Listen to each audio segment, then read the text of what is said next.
about the Mitchell Hedges skull.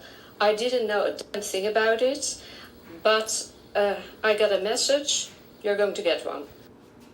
We go to his house and he opens a very old wooden box, and there I confront this guy, and the name E.T. came through, so I for whatever reason I called him E.T. And if a person is sitting in front of it, it can ask for healing, be it physical, be it spiritual, or even ask for money. Specific. One day I'm sitting there and I thought, well, I could handle a couple of millions. So I said to my angel, can you send some millions to me? She said to her, who? Did you hear what she said? She said, I said to my angel. Yeah.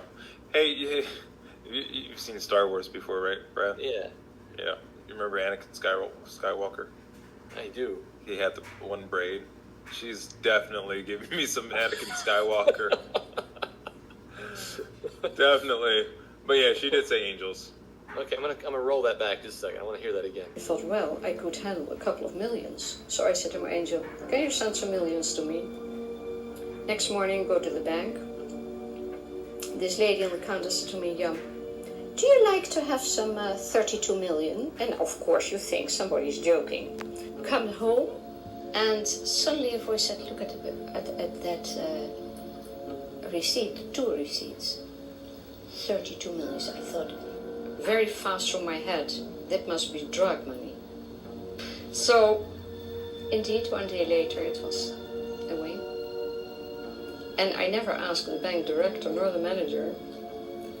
I thought, it's gone, I don't want to have anything to do with it. So, if you ever come in touch with E.T., you better be very specific with your questions.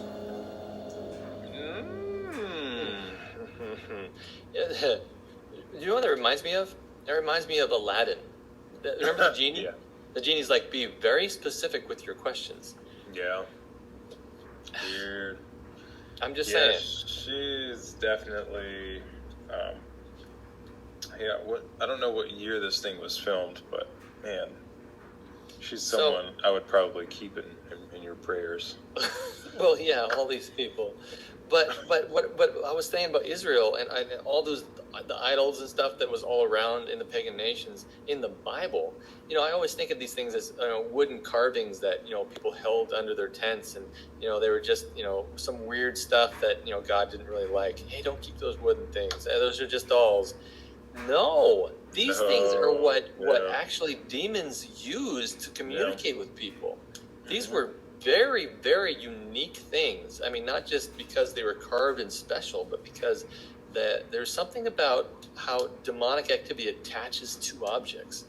And I we know that by looking at the tree of knowledge of good and evil, right? God said, attached to this tree, you can't leave this tree, but you can only harass from this tree. So there's something to that way of communicating, the rules of engagement that cause that to happen. Yeah, I believe it was, I can't think of his name right now, but the whole thing with these deities entering into objects, essentially, I think the way that I heard it was like almost like a barter, that these deities wanted to inhabit something. They wanted to inhabit something, so these people would make figures for these deities, and in turn, the deities would give them things for that. Like, oh, I'll bless you, just make this idol that I can dwell in so I can have a physical presence here in the earth somehow. So there's almost like an exchange. These people would build carve these things. That's why it's so bizarre, when people use the word false gods or false idols, they don't know what they're saying. They usually think we're not talking about like Power Ranger toys in the ancient days. That's not what they were doing. They weren't frivolous, they had things, and I'm sure there were some that were just carvings that didn't have any real spirit attached to it. I'm sure there's tons of that, but the majority of those things, they were carved deities that would be possessed by those things, and for whatever reason, when the majority, I think, of Christians here about the idols that the Bible talks about. They're just like, oh, those things they're completely powerless. Like, no, you don't understand what the Bible's saying. Powerless in comparison to God. Right. Nevertheless, they did have a power, and a lot of that power was to deceive people, but it's power nonetheless.